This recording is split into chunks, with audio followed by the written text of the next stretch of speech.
Purihin ng Panginoon sa gabing ito. Magandang gabi para sa bawat isa, sa mga kapatid natin, sa Jesus Our Fortress Fellowship, gayon din sa mga kapatid nating iba na nakantabay po sa ating online streaming.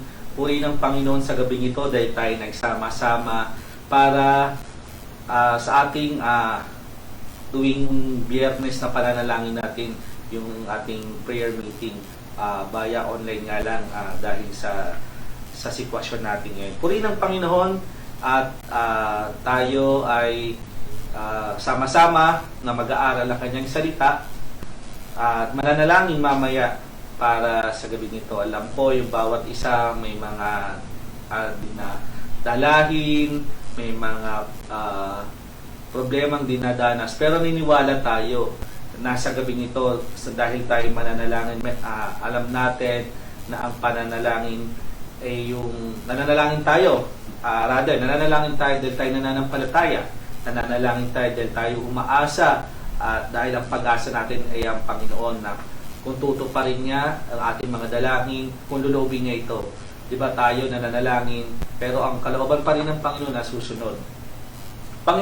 Sa oras na ito, tayo muna manalangin para sa salitang pagbubulay-bulayan natin tungkol sa ng Panginoon, pag-asang binigay sa atin ng Panginoon sa pananalangin o kung paano ba tayo umaasa sa pananalangin natin sa Panginoon. Tayo'y manalangin, dakilang Diyos na makapangyarihan sa lahat. Muli, maraming salamat dahil binigyan niyo kami ng pagkakataon para kami magsama-sama, Panginoon, sa prayer meeting na ito, pagnamat via online. Pero niniwala kami nagkakaisa ng isang pananampalataya dahil alam namin na ikaw ang aming pag-asa. Sa iyo lamang kami naniniwala. Kaya purihin ang iyong salita sa gabi nito na pagbubulay-bulay namin at ikaw nga pumahayag. Ano niyo po ang bawat isa, gaydin Panginoon ng iyong gagamitin Panginoon sa gabi nito. Purihin ka, dakilain sa pangalan ni Jesus. Amen. Hallelujah. Sorry po pagpasensya niyo na po kung medyo umuubo po ako kasi nanggaling po ako sa sakit ng mga nakaraan.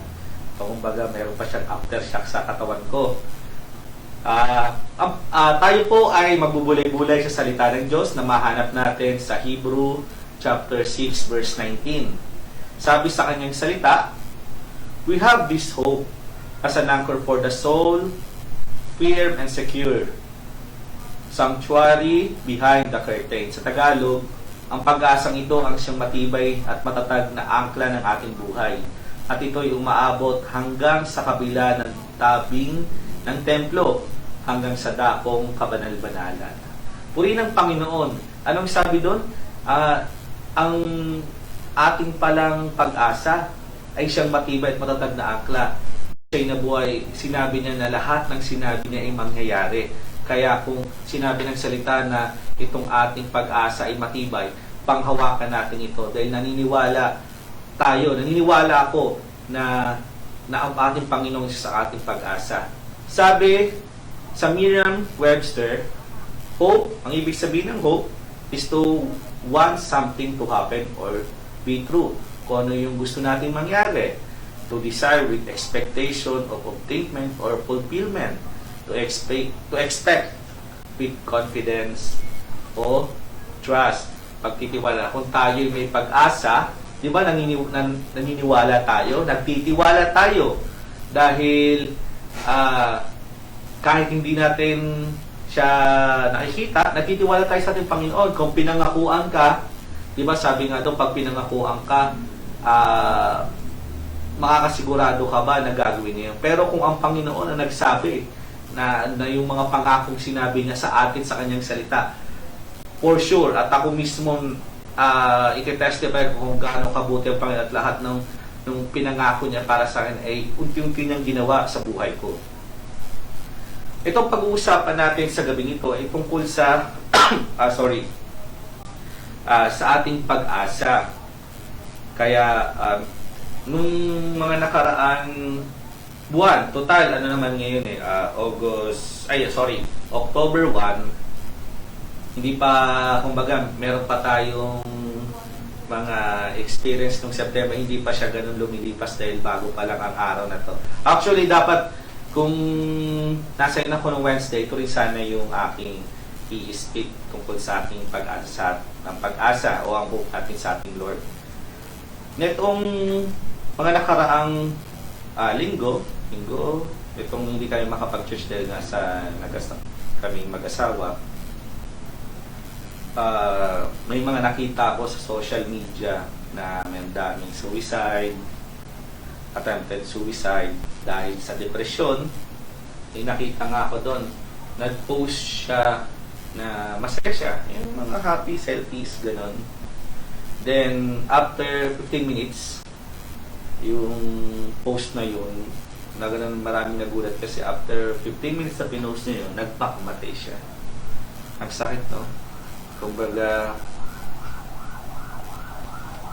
may mga taong nakangiti pero deep inside, kumbaga, sobrang hirap.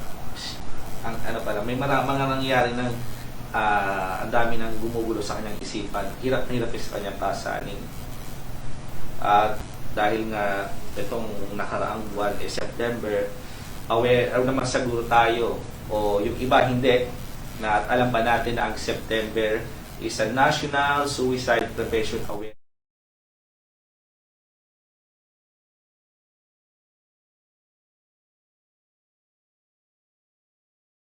Hindi ko alam kung hindi lang siguro uso sa atin pero around the globe, maraming bansa ang nag-ano neto na talang mga ano man tawag dyan, yung mga nag-rally parang gano'n na kumbaga sa Pilipinas para siyang Fire Prevention Month every March kung daw nagkakamali.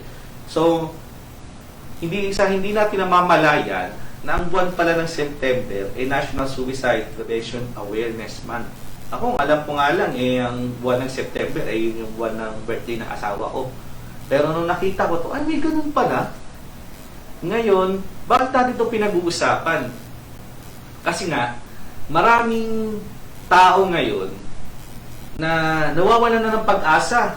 Ang daming nakakaranas ng depresyon na hindi na nila alam kung sino yung lalapitan nila o kung sino yung makakaalis ng bigat ng pasanin nila. Maraming tao ngayon struggle, yung mga entangling thoughts, kumbaga yung mga ang daming gumubugabag sa kanilang isipan na sa dahil nga sa mga problema nila, marami nang pupasok isip na parang gusto nilang kitilin yung buhay nila o gusto nilang magpakamatay. Ayan yung mga hunting memories from the past, marami nangyaring hindi maganda nung kabataan o anuman yun na hanggang ngayon hinahabol pa rin sila, parang hindi sila makamove on. May ganun eh. Kung ano yung hindi nangyari nung kabataan mo, hanggang ngayon, masakit pa rin siya sa'yo. Hanggang sa iniisip-isip mo na yan. Hanggang sa hindi ka na makawala. Prolonged illness in body, yung may matagal ng karamdaman. Kaya doon sa mga taong may matagal na may nararamdaman sa kanilang katawan, sakit, itong pag-aaralan natin ay para rin yan sa iyo, kapatid. O yung snare in a toxic relationship, yung talina, yung hindi ka na makawala sa isang toxic relationship na hindi mo alam ba't hindi ka na makawala. Sabi doon, may mga rason na why people lose hope in seeing the light at the end of the dark tunnel. They feel trapped in. Kumbaga para silang nasa sa atin kasi, ang alam ko lang na parang tunnel na napasukan ko sa Boni hanggang Ayala MRT Di ba pag nakapasok ka doon, yung first time kong makasakay ng MRT, feeling ko sabi ko na, nakakatakot pala kapag sumakay ka sa ilalim tapos wala kang makitang ilaw. Parang ganun. Na feeling nung taong nakakaramdam ng ganitong sitwasyon, yung hindi na siya makawala, feeling niya, hindi siya makaalis doon sa dark place na yun at hindi niya makita yung liwanag. May mga ganun palang senaryo sa buhay natin. Kaya blessed tayo na yung mga nararanasan nating sitwasyon ay hindi pa pala ganito kabibigat gaya na itong mga nabanggit natin. Sabi nga na ang problema kapag lagi mo siyang iniisip, naging anxiety ito o yung balisa, naging balisa ka na. Kabalisahan, yung hindi ko alam ako pag nababalisa ako, hindi ko alam, daw makatulog hindi ako makatulog. Pero, yung anxiety pala, may pwede pa pala yung pwede pa pala siyang mag-level up. Kumbaga, para siyang naging, yung, para sa Pokemon, yung level 1, level 2, level 3. Yung nagiging, yun nga, from problem into anxiety, anxiety into depression. Sobrang bigat na nun. At yun yung pag-time na nakakaranas tayo ng depression, yun yung mga nagkakaroon ng suicide action. Diba? Now, pag-aralan natin, ano ba ang gustong ipaunawa sa atin ng Diyos, ng ating Panginoong Hesus? Sa kanyang salita sa Hebrews chapter 6 verse 19. Siya ang ating pag-asa, sa kanya lamang tayo magtiwala. Amen. Sabi ko nga kanina, ang pag-aaralan natin sa gabing ito ay pinamagatan nating hope. So yung hope, nilagyan natin abbreviation na number 1, H. H for healing. Healing, ano yun? Yung kagalingan. Amen. Seek it. No matter what you are going through, healing is at hand as long as you do not quit. Ay, ganun pala yun? Na kahit pala nakakaranas tayo ng iba't ibang pagsubok, physical man yan, o karamdaman, o ano man yung problema na naranasan natin, emotional, yung kagalingan pala, nasa kamay lang natin as long as hindi lang tayo sumuko. Anong kailangan natin gawin? Sabi doon, may action tayong kailangan gawin. Sige, hanapin natin.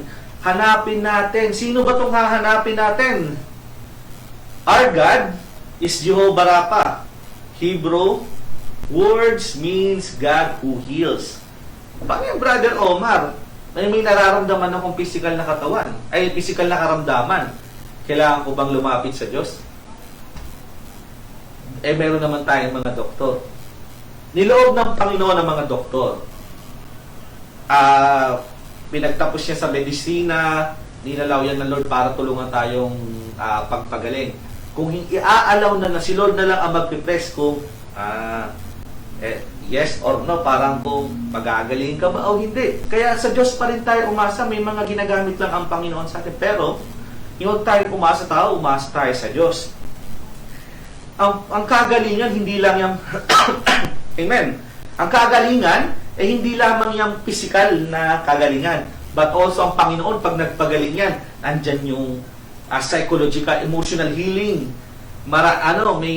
Di ba, mayroon tayong sakit na sa emosyon natin, kung ano yung mga nangyari sa atin, sabi nga kanina, yung mga nangyari ng mga past, o kung ano man yung nangyari sa atin sa pamilya. Meron din yung kahit, yung minsan mahina rin yung ating spiritual, kayang pagaling ng Panginoon yun. Pero anong sabi niya? May kailangan lang tayong gawin. Ano yun? Hanapin natin siya. Sabi sa kanyang salita, ito kapatid, laging example to natin mga pastor, ng mga preachers natin, ng mga nakaraan. Ang Lord, ang dami niyang pinagaling nung sa four gospels, nung siya'y nagkatawang tao.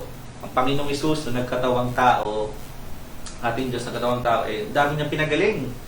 Sabi nga din yung laging na-example nga, na yung babaeng dinudugo ng 12 years in Luke chapter 8 verse 43.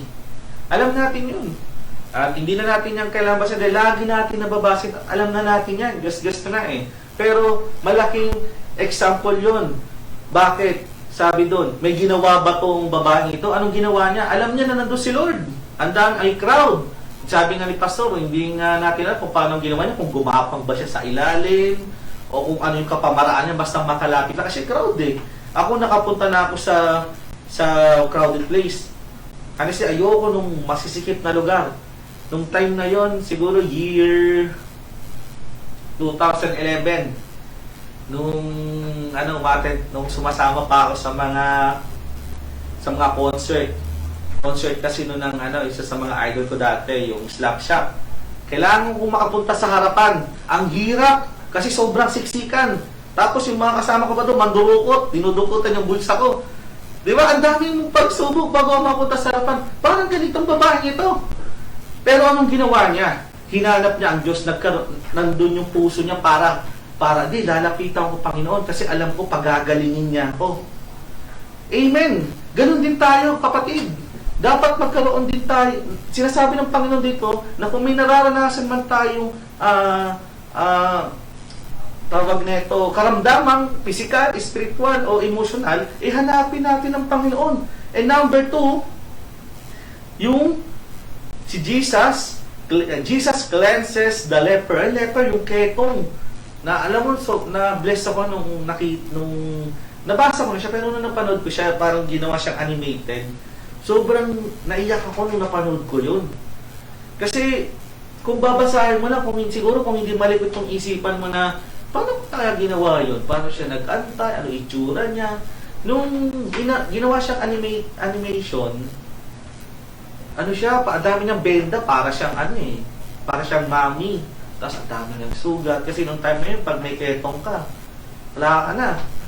Kumbaga, kahit pamilya mo, itatakwil ka na kasi baka mahawa sila sa'yo. Parang COVID din ngayon, di ba? Pero, anong ginawa nitong leper, itong ketongin na ito? Sabi sa Matthew chapter 8, verse 1 to 4, basahin na lang natin. Mark chapter 1, verse 40 to 41, and sa Luke chapter 5, verse 12 to 13. Nag-antay itong ketongin na ito kasi alam niya dadaan dito si Jesus. Nag-antay. Pero alam naman ng Lord Dahil ang Lord, batid niya na lahat ng gagawin natin, lahat ng iniisip natin. Alam ng Lord, nag-aantay yan doon. Kung ano man yung sitwasyon natin ng Lord, alam natin yan. May kailangan lang tayong gawin. Itong ketong ito, nag-antay. Dadaan si Lord dito. Aantayin ko siya. Hindi natin alam kung ilang oras nag-antay yun. Oras, tayo pa naman. Minsan nga, ganun din ako, mainipin din ako, kaya nagagalit yung asawa ko sa akin Kasi may time mainipin ako. Pero, salamat sa Lord dahil ang bait ng asawa ko. Dahil ang bait ng asawa ko, inuunawa niya yung at pinapractice ko na rin yun yung pag-aantay. Total, sanay naman din ako mag-antay dati. Pero anyway, back to tayo, dito sa ketongin, nag-antay. Alam ng Panginoon na nag-aantay yung ketongin na yun, pero willing itong mag-antay sa ating Panginoong Hesus. Again, meron na naman siyang ginawang action. Ano yun? Nag-antay sa Panginoon. Kasi alam niya, pagagaling. Sinabihan niya pa nga, di ba, sinabihan ni Jesus, anong gusto mong gawin ko sa'yo? Alam ng Lord, nakatungin yan Alam nga naman sabihin, Lord, makati yung likod ko, kamutin ko, hindi naman siguro ganun. Pero sinabi niya, alam ni Jesus yun. Pero tinanong niya, may kailangan pa na tayong sabihin. Kailangan din natin sabihin kung ano yung nararamdaman natin sa Kanya. And number 3, itong blind man. Jesus heals the blind man. Kanina, pinagaling yung dinudugo ng 12 years, pinagaling yung ketongin. Ito naman sa John chapter 9, kung babasahin natin yung whole chapter, alam natin yung bata na yon o yung blind man na yon, bulag na talaga siya simula ng pagkabata. Alam ng Lord yun. Dahil ang Lord, alam niya lahat ng bagay. Jesus heals the blind man. Anong ginawa ni Jesus? Kumuha ng putik, nilagay sa mata. Kung ngayon gagawin nyo ni Lord, kung first mo palang mamit si Lord, ano mo kaya yun? Magpapalagay ka kaya ng putik sa sablo. Ew! Bakit? Pero ito bulag. Sa bagay, bulag naman siya, di na nakita Di ba? Kaya, ewan ko. Puli ng Panginoon. So, yun nga, dumura, ginawang putik, nilagay sa mata. Ano sabi ng Lord? Sabi nila sa blind man, punta ka doon sa Sheol. Sheol ba? Kung saan doon mandun kasi yung mga may mga karamihan na may sakit doon sa tubig na yun kasi nagsabi kasi na may bumababa doon. Ito doon nagkakamali na pag-agalingin sila kapag doon sa tubig na yon. Pero sabi ng Lord sa kanya, punta ka doon, maghilamos ka doon. Kung pag-agalingin din siya ng Lord nung araw na yon, bakit kailangan pa siyang papuntahin ni Lord doon para maghilamos? Yung isa nga, hinawakan lang yung damit ng Lord, yung woman who yung dinudugong babae, nahawakan niya lang, gumaling na siya. Ito si Lord, inutusan niya pa. Pero anong ginawa ng blind man? Sumunod. Sumunod siya sa ating Panginoong Yesus. Ano mapapansin natin sa tatlong karakter na ito na nabanggit natin? Hinanap ba nila ang Lord? Sumunod ba sila sa Panginoon? Alam na natin yan, kapatid, at alam nyo ang sagot para dyan. Lahat yun may ginawang aksyon, nag-antay sa Panginoon, tumugon sa sinabi ng Panginoon, at lahat ng yun pinagaling niya. Pinagaling ng Panginoon. Ang kailangan lang natin, kapatid, hanapin natin ng Diyos. Huwag mong sabihin na, hindi, matagal na itong nararamdaman ko. Agad dito na lang ako. Hindi. Siguro, nangyari sa akin to, para sa akin to. Kaya ano man yung mga nangyari sa akin, kung ano man ito nararamdaman kong emosyonal, kung ano man yung nangyari sa Pasko, wala na, hanggang dito na lang ako. Pero hindi. May kailangan ka lang gawin, kapatid. Kailangan mo lang hanapin ang ating Panginoong Hesus. Pagagalingin ka niya, hindi siya sinungaling sa kanyang mga pangako. Siya yung ating pag-asa. Ang pag-asa natin matibay. Dahil faithful lang ating Lord. Nung sinabi niya, nung mabubuhay ako, I will build this church after 3 days. Nung sinabi niya na pagpapalain ka niya, totoo yung kapatid, simula nung nabubuhay ang ating Panginoon, tapos ng kamatayan, after 3 days nabuhay, totoo lahat ng pangako ng Panginoon sa atin. Lahat ng sinabi niyang mangyayari. Kaya kailangan mo lang magtiwala sa Kanya, tanggapin siya, hanapin siya. The next, sa hope, O, number 2O, open up and allow others to help you. Don't be afraid to reach out for others. Minsan kasi, tayong nakakaranas ng iba't ibang pagsubok, hindi natin alam kung kanino tayo lalapit. Hindi natin alam kung sino ba yung masasabihan natin. Ika nga di ba maganda yung nasasabihan ka para na-unload yung bigat mo sa buhay. Huwag mong sarilinin ang problema mo, kapatid. Diyan kasi na yung nasabi nga problem, wala lang siyang iisip, naging anxiety. Kapag napansin mo na nagbabalisa na ako sa ano ba tong nararamdaman ko, kirot sa puso ko, ano ba tong problema, ano ba tong nakaraan ko na pilit akong hinahabol o pilit pinapaalala sa amin man nangyari, ano ba tong relasyon na to, ano ba tong pamilya, napakagulo ng pamilya namin. Pag nararanasan mo na yung mga ganyang anxiety, sabihin mo, stop! Parang alam na natin yan, di ba? O kaya, sabihin mo na lang, your time is up. Joke lang. Anyway, sabihin mo, stop. Huwag ka ma-stuck sa isip na yan, kapatid. Ika nga nung lagi sinasabi na ating mga church leaders, kapag nakakaranas ka ng ganyang sitwasyon, tuhurin mo. Paano mo? Huwag mo, hindi yung physical na manunuhod ka kung sino-sino. Hindi. Sabi ni Pastor, tuhurin mo sa panong pamamaraan. Iluhod mo yan sa Lord. Kung piling mo walang nakikinig sa'yo, ang Lord handang makinig sa'yo. Sabi niya sa kanyang salita, lumapit kayo, kayong lahat na napapagad at kayo aking lumapit kayo kayong lahat na napapagad at kayo pagpapahingan ko. Ano yun? Sinabi na nun, lumapit kayo. Ang Lord kasi, may binigyan tayo ng free will. Hinayaan niya tayo kung lalapit ba tayo sa Kanya o hindi.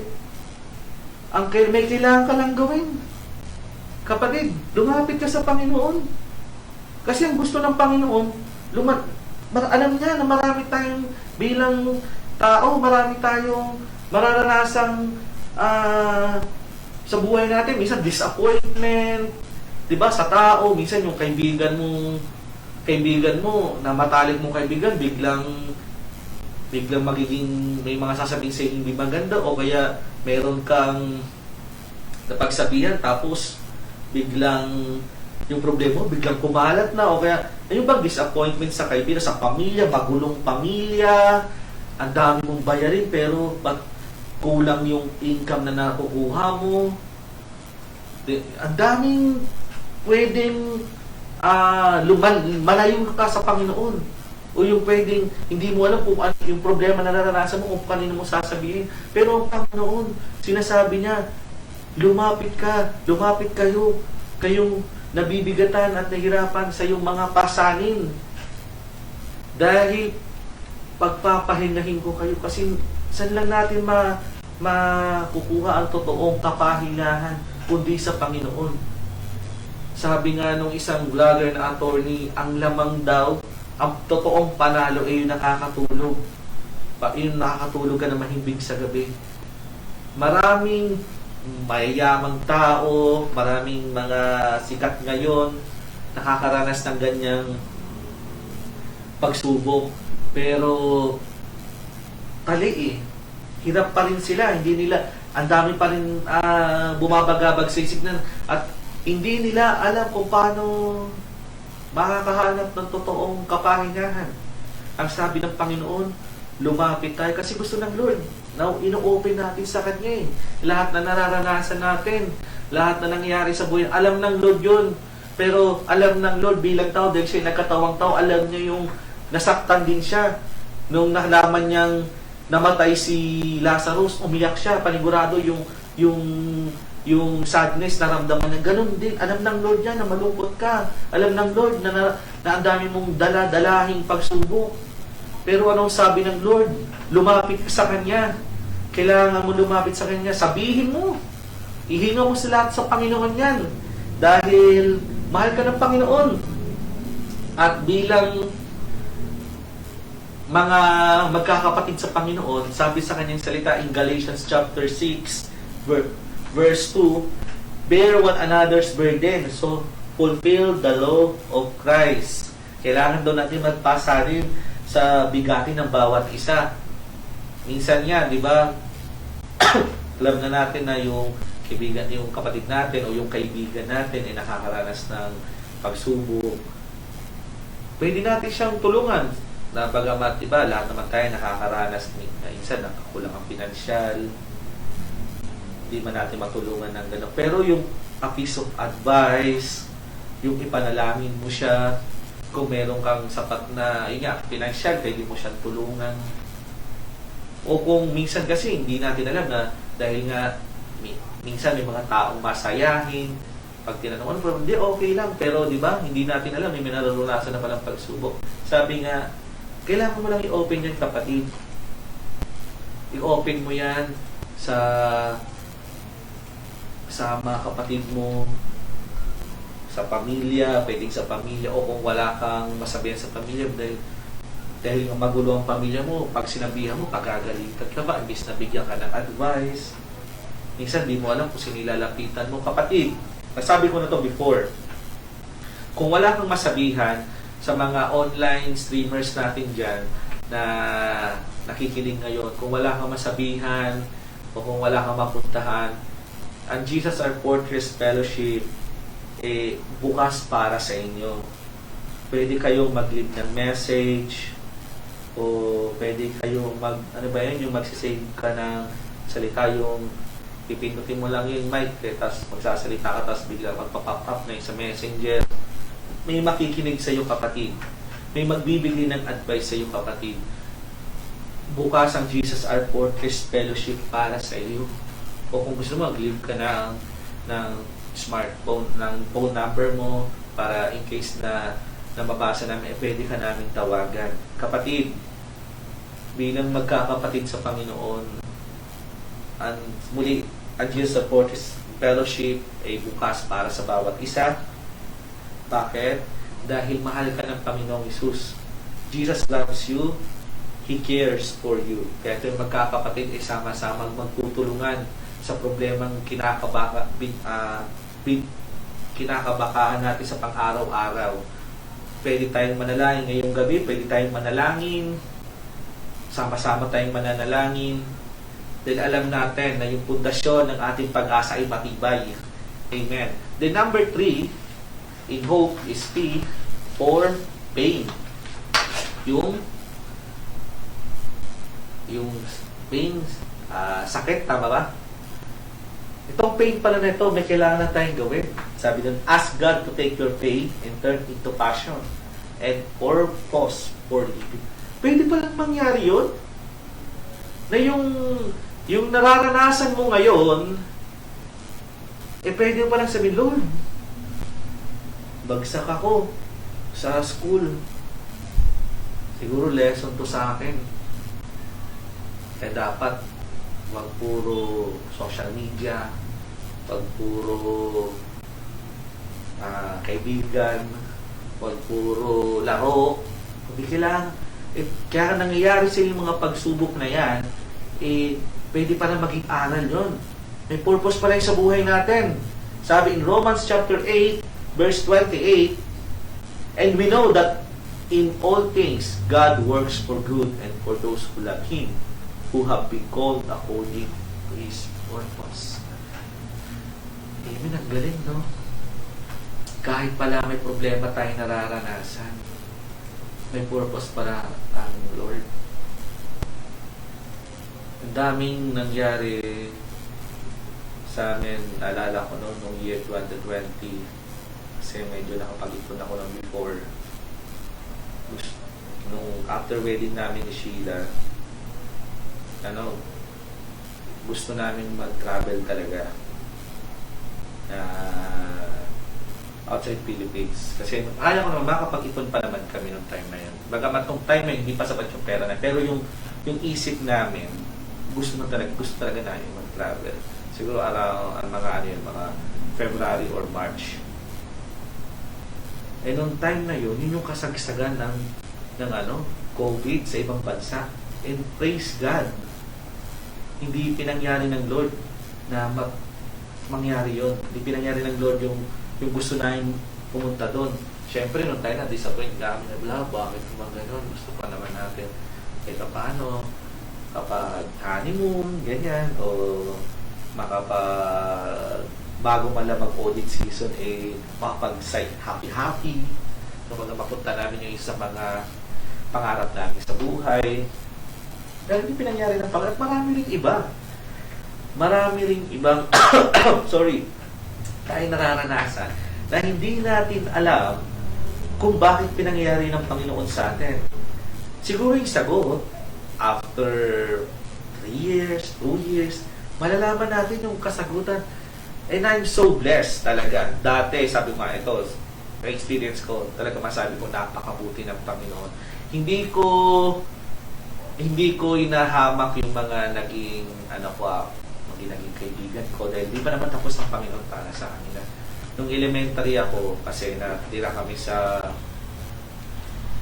Tandang Sora, akala ko doon na ako lalaki, doon na ako mag-high school, magka-college. Pangarap ko dati doon nagsimula yung pangarap ko. Dati gusto ko talaga maging basketball player . Pero nung na-demolish kami, noong year 2002, 2003 ata yun, sa graduate na ako ng grade 6 at mag-first year high school na ako noon. Sabi ko, kasi nagkawatak-watak kami ng kaibigan ko . May mga natira doon, may mga nahiwalay din dahil nga doon sa isang area na dinimolish. Sabi ko, parang paano na yung mga pangarap namin, yung sabay-sabay kami. Kasi yung marami ako ng mga kaibigan talaga, magkakabatch talaga kami. So, sabi ko, inaasat pa ako ng ibang mga tao doon na pati kasi na-demolish pa kayo, kasi kayo nandiyan nakatira. Tapos napunta naman kami ngayon ng isang area na naman, malapit lang dito sa na-demolish namin na bahay. Nangupa lang kami after 2 months. Basta nung time na yun, hindi ako nagkakamali. Yung mga panahon na sikat tong F4. Yung mga long hair na mga pogi. Napunta naman kami ng Makati. Ilang buwan lang, dahil nga puno na, hindi na kami makapag-enroll doon dahil hindi na nagtatanggap ang school. Dahil super late na kami nag-enroll para sa first year. Nag-decide ang family ko na papunta ng province. So, nung time na yun, parang sobrang masakit kasi mahiwalay ka sa papa mo, sa papa ko. Sa pangalawang tinirahan namin, hindi kami nagtagal doon. Napunta kami ng Makati. Salamat din Lord dahil 1 month lang kami doon sa tinitirahan namin sa Makati at napunta kami ng province. I'm so blessed. Kasi nung nakita ko yung sitwasyon nila, sabi ko, siguro kung di kami na-demolish ng time na yun, baka pare-parehas kami ng buhay na tinatahak ngayon doon. I'm so blessed. Talagang dinala ako ng Panginoon doon sa bagay na gusto niya. At ngayon ko na-realize na talagang napakabuti ng Panginoon. All things work together for good. To those who love Him, who have been called according to His purpose.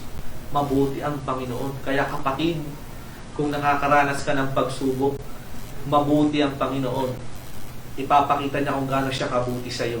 Hindi ko alam kung bukas, susunod na araw, next week, next month, pero masasabi ko, now, God is good all the time.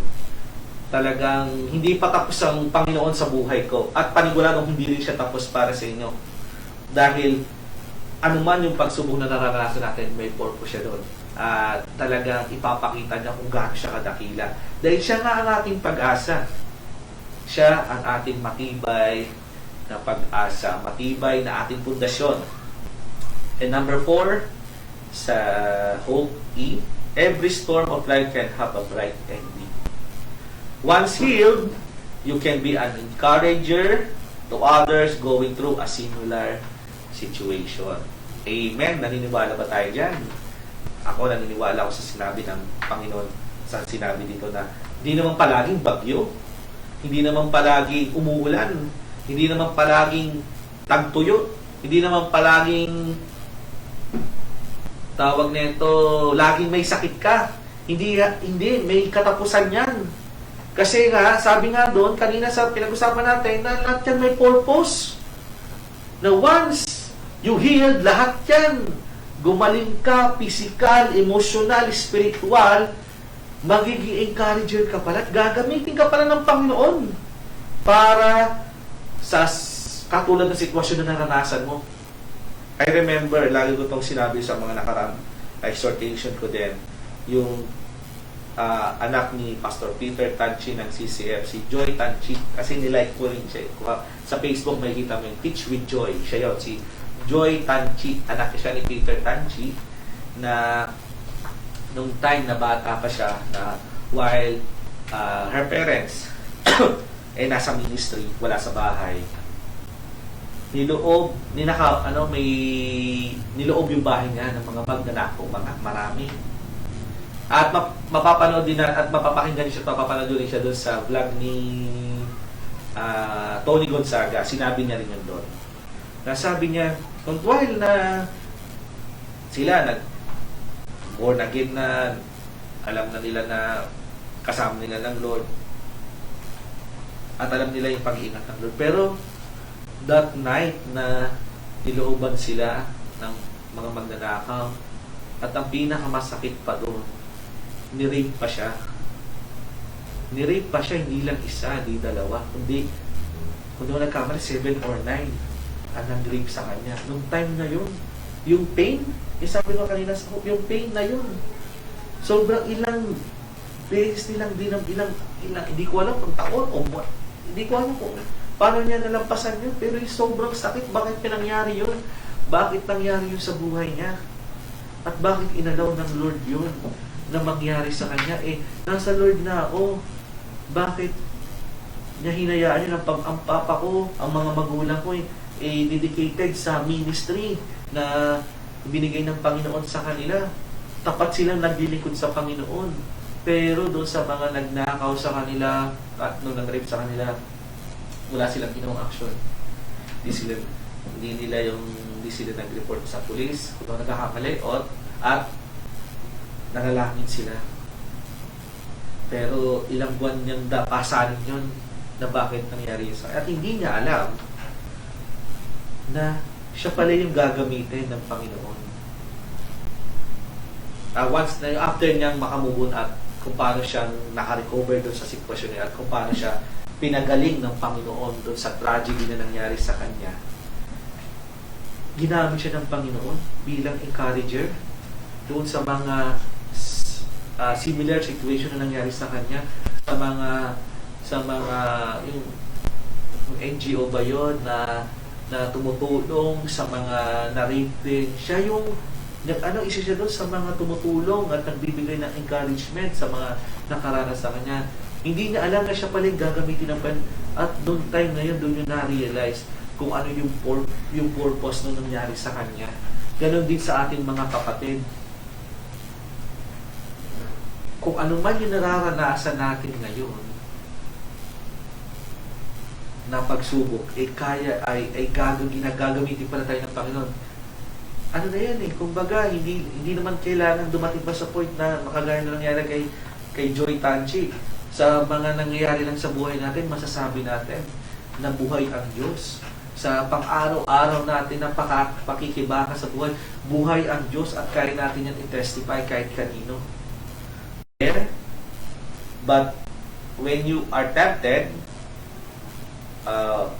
He will also provide a way out so that you can endure it. Ang galing ng Lord, no? Kahit trap ka na doon sa temptasyon, kahit nung time yun, pwede ka na magkasala, tapat ang Panginoon. Ano sabi niya? He will also provide a way out so that you can be endured it. Alam mo, nung time na tinip si Joseph, anong sabi sa kanya? Takbo! Flee! Ganun din. Meron pala tayong For I know the plans I have for you, declares the Lord. Plans to prosper you and not to harm you. Plans to give you hope and future. Isa daw sa mga Bible verse na gusto ko. Na pinanghawakan ko nung nag-aaral ako nung year 2012 kasi doon ako lalong nalapit sa Lord. Ito yung mga sinusulat ko sa books ko.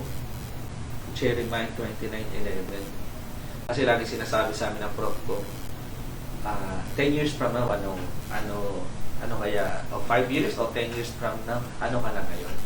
Ang lagi ko na lang sinasabi sa Lord, sinasabi nun. Pero hindi na sinasabi, sabi namin sa kanya, isulat daw na, pero sinasabi ko lang doon, Jeremiah 29:11. Dahil ang Lord, sabi niya, pagpapalain niya at hindi niya ako ipapahama. Bibigyan niya ako ng pag-asa at ang kinabukasan. Ang galing ng Lord, no?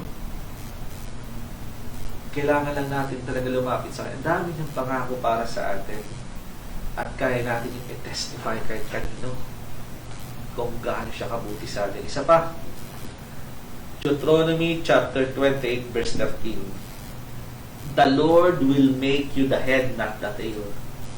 Grabe.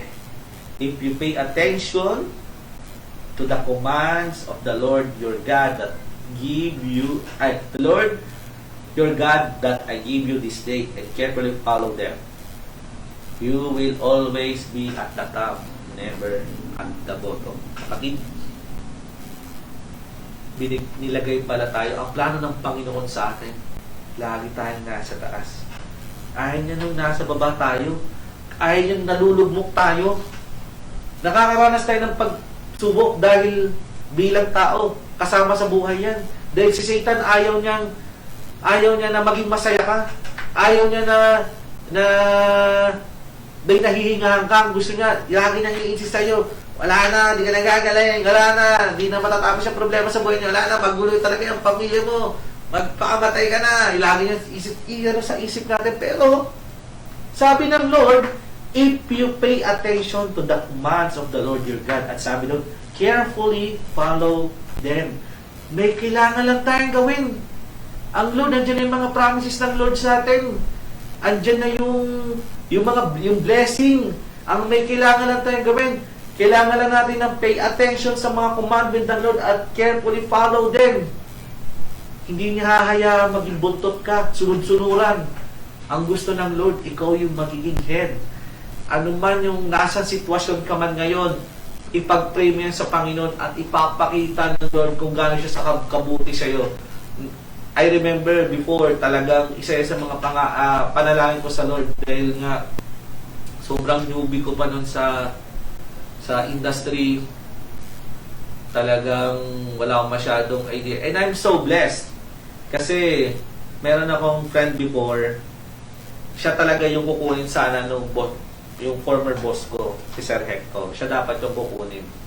Pero dahil nga, nung mga panahon na yun, hindi pa ako graduate, sabi ni Sir Hector, sige, wag na Joel.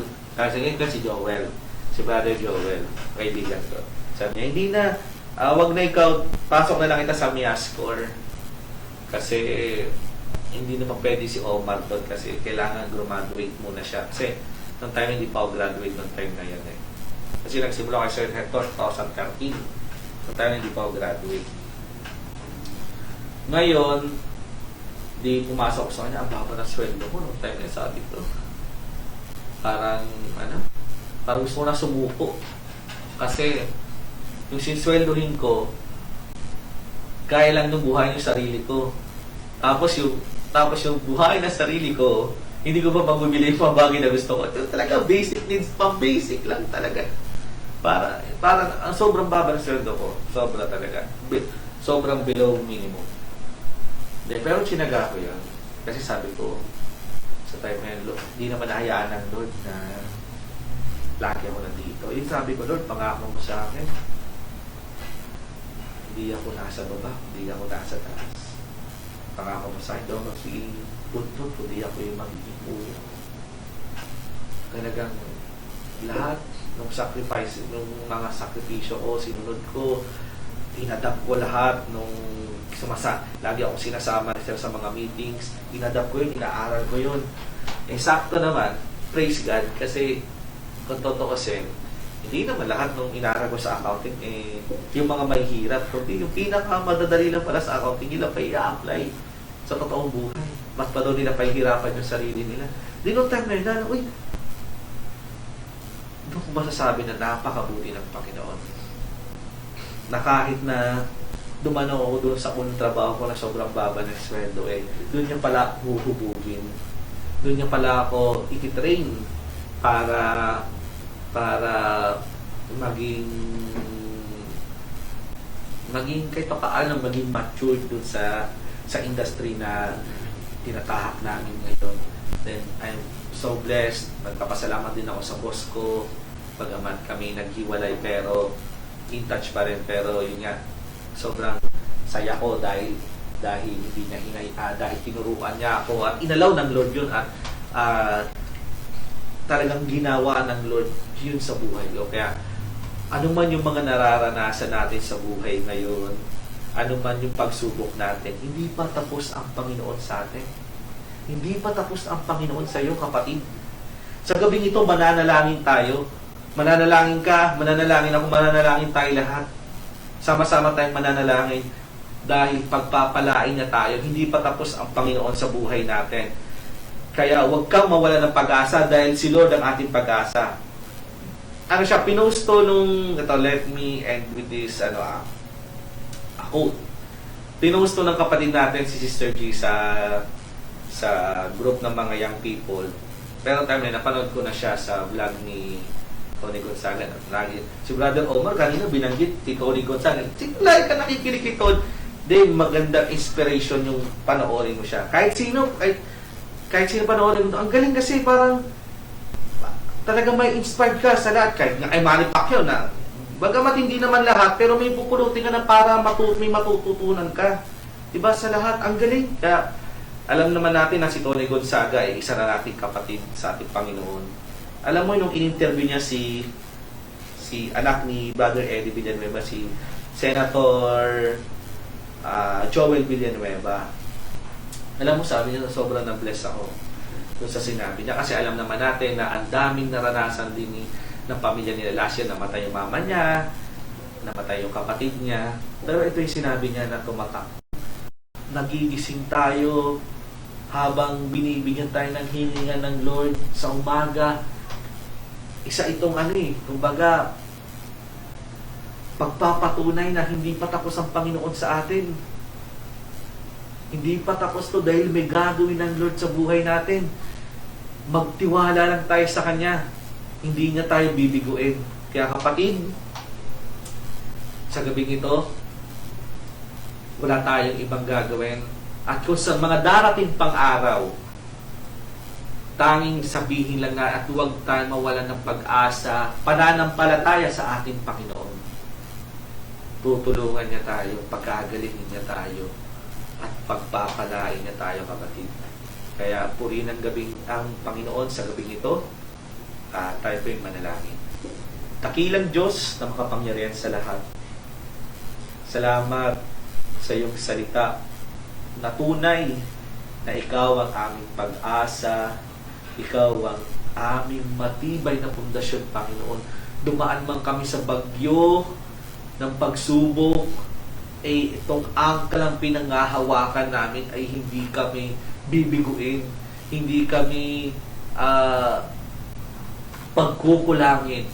Itong angklan, ito ang magsisilbi naming pag-asa na sa bawat araw na kami gigising ay sasabihin na Panginoon namin na hindi ka patapos sa aming Panginoon. Salamat, Panginoon, sa iyong salita na tunay na nagbibigay sa amin ng kalakasan. Salamat dahil binibigyan niyo kami ng pagkakataon, oras para kausapin ka, ihinga lahat ng problema namin sa iyo. Salamat dahil anuman yung pagsubok na nararanasan namin ay magsisilbing itong buhay na patotoo sa lahat ng mga tao na nakakakita sa amin. Kaya Lord, purihin ka, dakilain ka. Salamat Lord God dahil binigyan nyo kami ng karapatan ng maging anak nyo. Nakilala ka namin. Salamat Lord God dahil ipinakilala mo at iniligtas mo ang buhay namin. Kaya Lord, sa iyo lahat ng papuri, mataas na pagsamba, pagdakila sa tayong pangalan mo na si Jesus. Amen. Purihin ang Panginoon sa gabing ito at dito na po tayo nagtatapos. Sa Diyos po ang lahat ng kapurihan.